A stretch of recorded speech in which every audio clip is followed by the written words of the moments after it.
rester avec nous. Nous allons rejoindre au téléphone à présent M.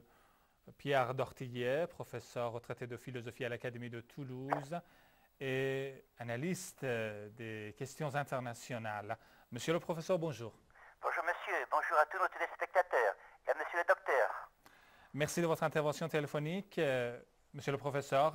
Nous sommes à l'approche du 30e anniversaire du retour triomphal de l'imam Khomeini en Iran et de la victoire de la révolution islamique. L'imam Khomeini, vous le savez très bien, n'est pas une personnalité inconnue, étrangère pour les Français. Il a résidé pendant quelque temps à Neauphle-le-Château, en France. Alors, concernant les liens de la révolution islamique, les liens entre les pensées de la vision de l'imam Khomeini envers la question palestinienne, alors au cours de... L'imam Khomeini, en effet, a donné, a insufflé un nouvel esprit chez les nations musulmanes à cette question qui risquait d'être reléguée aux oubliettes. Alors, que pensez-vous de cette vision de l'imam Khomeini et de son initiative qui se perpétue en effet tous les ans, c'est-à-dire d'avoir baptisé le dernier vendredi du mois béni de Ramadan la journée mondiale de Quds? Il s'agit là d'une intention profonde de l'imam Khomeini et le signe qu'il avait une perception très juste des forces qui dominaient le monde, ou plutôt qui détruisaient le monde dès qu'il avait l'âge de 20 ans, c'est-à-dire lorsqu'il a pu voir se dérouler sous ses yeux non seulement le drame de l'Iran qui avait été envahi donc par les nations comme l'Union soviétique, comme l'Angleterre, les États-Unis pendant la Seconde Guerre mondiale.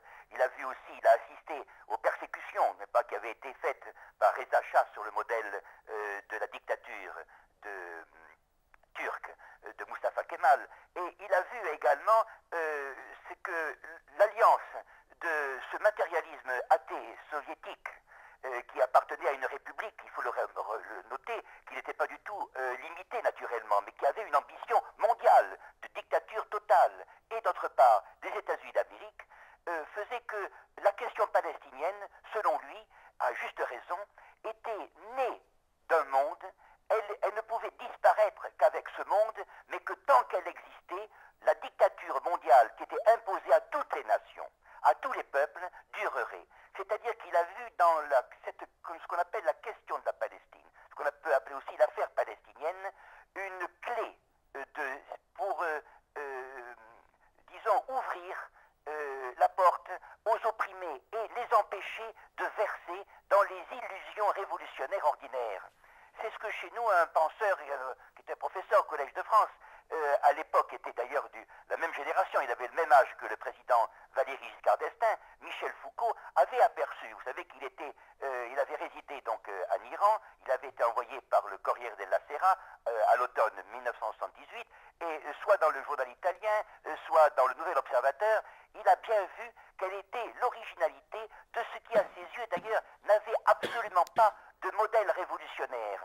C'était, disons, une lutte intérieure, et que la visée, ce qu'il appelle justement la libération de la Palestine comme point de mire, c'est ainsi qu'il désigne l'attitude de Khomeini, montre que dans la révolution iranienne, de ce qu'on peut appeler quand même la révolution iranienne, il y a là une attitude, peut-on dire, existentielle, d'affirmation de soi. Ce penseur disait que depuis ce mouvement révolutionnaire de 1979, par exemple, tout État musulman peut être révolutionné de l'intérieur à partir de ses traditions séculaires.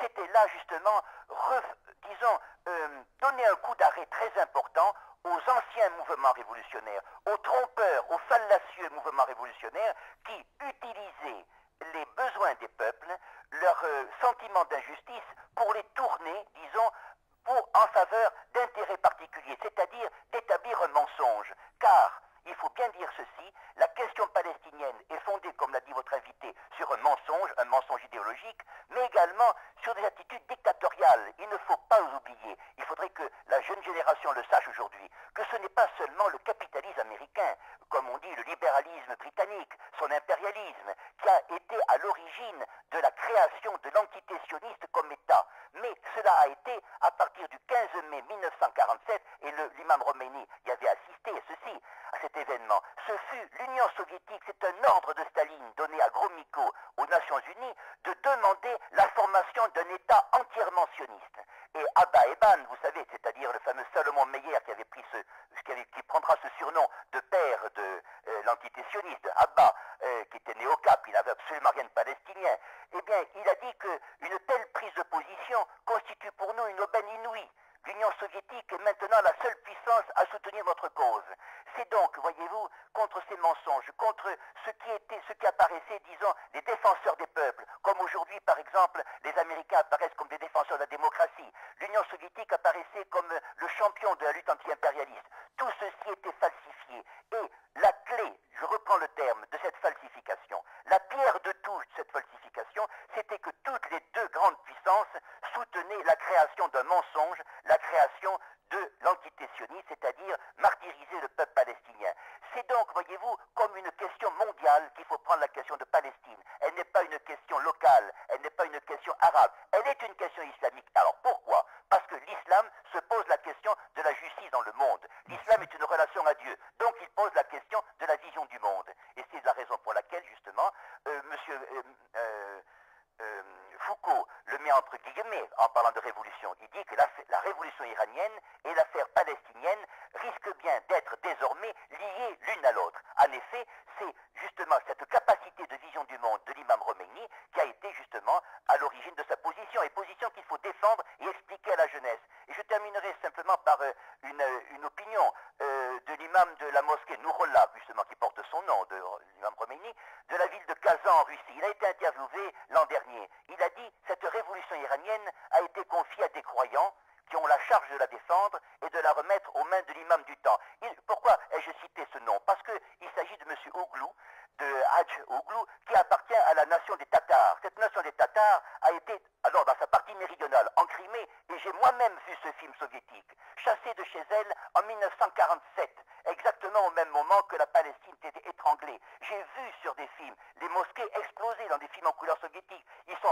sont partis au Kazakhstan, ils sont revenus avec courage, justement, en 1956, à l'appel de Khrouchtchev. Et pourquoi sont-ils revenus? Parce qu'à ce moment-là, justement, la lutte palestinienne, la lutte pour la libération de la Palestine contre le sionisme avait marqué des points. Voyez-vous, il doit y avoir une union des pays musulmans, mais l'union des pays musulmans entre eux, l'union de l'islam, c'est également aussi une chance pour l'union du monde, c'est-à-dire pour l'affermissement de la justice.